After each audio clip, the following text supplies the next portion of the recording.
During this lesson, we will be looking at the different modes of operation of a flight director system.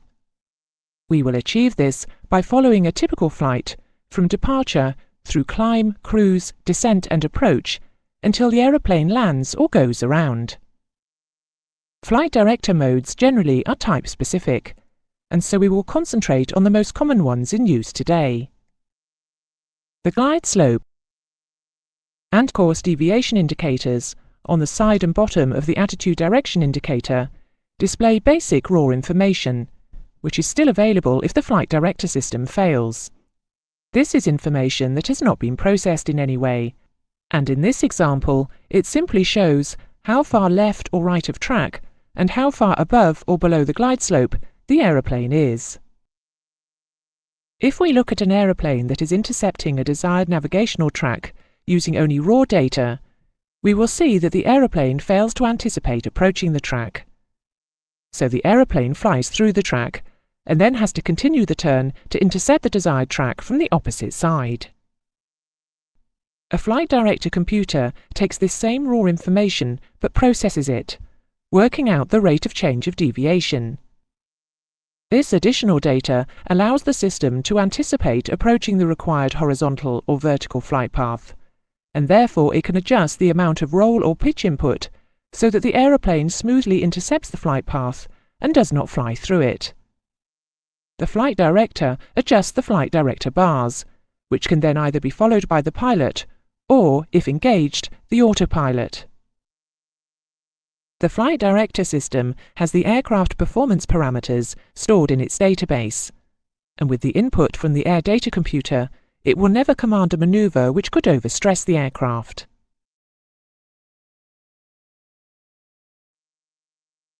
Before we look at the departure, let us look at the instruments we will be using to set and display the flight director information. Firstly, to set the information onto the flight director system, we have the mode control panel and the flight management system. The flight management system affects lateral navigation, LNAV, and vertical navigation, VNAV. These are selectable pre-programmed routes and vertical paths for the flight director system to follow, although for the majority of this lesson we will be concentrating on the mode control panel inputs.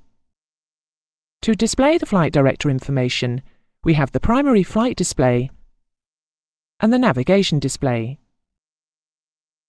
The only other piece of equipment we will look at briefly is the VOR navigation selectors, as they tune the required frequencies that the flight directors will follow when VOR lock is selected on the mode control panel and a course is set on the course selector knob.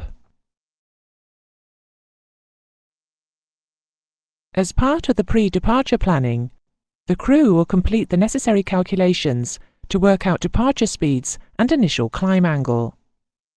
The V2 speed will be set on the mode control panel. They will also find out the departure procedure, which will include maintaining runway heading, which in this instance is 010. As well as that, there will be a track to follow, which in our case is the 161° radial out of Oxford for the Botley interchange, and then the 180° radial to Compton. To achieve this, the crew requires Oxford's and Compton's frequencies to input into the navigation equipment. Next, we need to set these frequencies and the courses to follow on the mode control panel, along with the VOR lock selector. Finally, the crew will be given an altitude or flight level to climb to, and this will be set on the mode control panel and shown in magenta on the flight mode annunciator.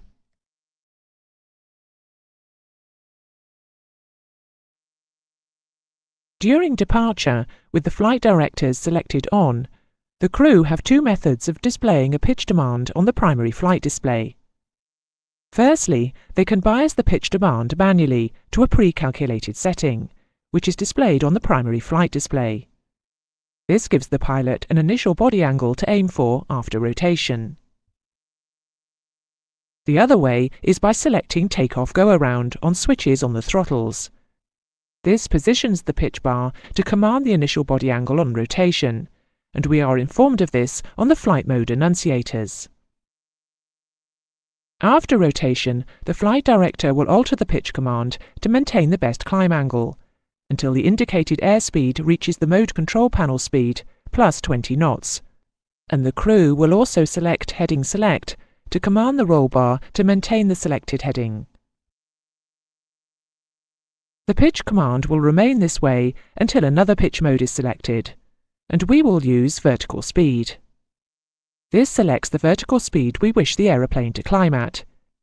In this case, 1500 feet per minute has been selected, which the flight director then commands.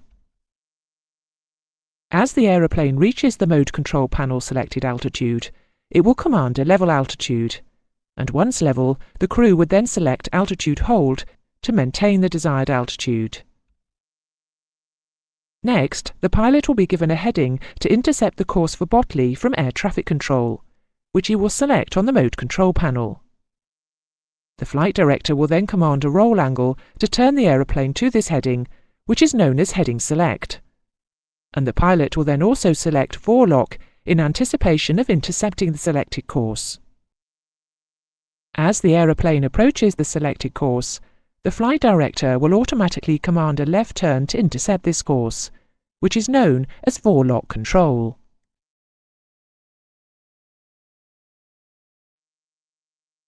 The other way to set up lateral navigation is by using LNAV, which utilizes the Airways track database in the flight management system.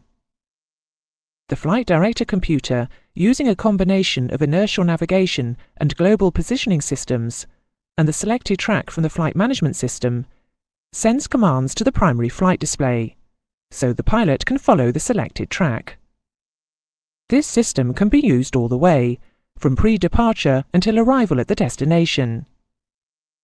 LNAV mode is displayed on the flight mode annunciator in green, with the actual track being displayed as a magenta line on the navigation display. During the climb, cruise and descent phases of flight, most mode changes will be in pitch. From departure, we were in takeoff go-around, vertical speed, and then altitude hold. For the next stage, we will be climbing to the final assigned altitude using level change. The flight director commands a pitch attitude to maintain the MCP selected speed, and the pilot selects a constant thrust. As the aeroplane approaches the desired height, the flight director commands a level off attitude, and if the pilot did nothing else but level off, the aeroplane would then accelerate, so he also has to decrease the power available.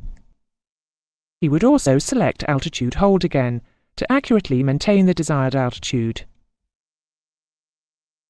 The other means of controlling the vertical profile is by using a mode called VNAV, which has various pre-programmed climb and descent profile databases stored in the flight management system. As the descent phase is commenced, the pilot will select the cleared flight level or altitude on the mode control panel and select level change. The flight director will then command a descent on the pitch bar. The pilot will reduce power to maintain the selected speed, and as the aeroplane approaches the selected altitude, the flight director will command a level off attitude.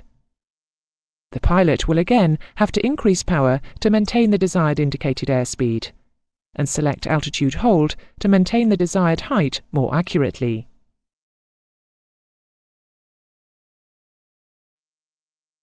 As the aeroplane reaches its destination airfield, the pilot is normally given radar vectors to intercept the Instrument Landing System or ILS approach. To follow radar vectors, the crew will select Heading Select mode on the mode control panel, deselecting LNAV and putting the flight director back into Heading Select mode.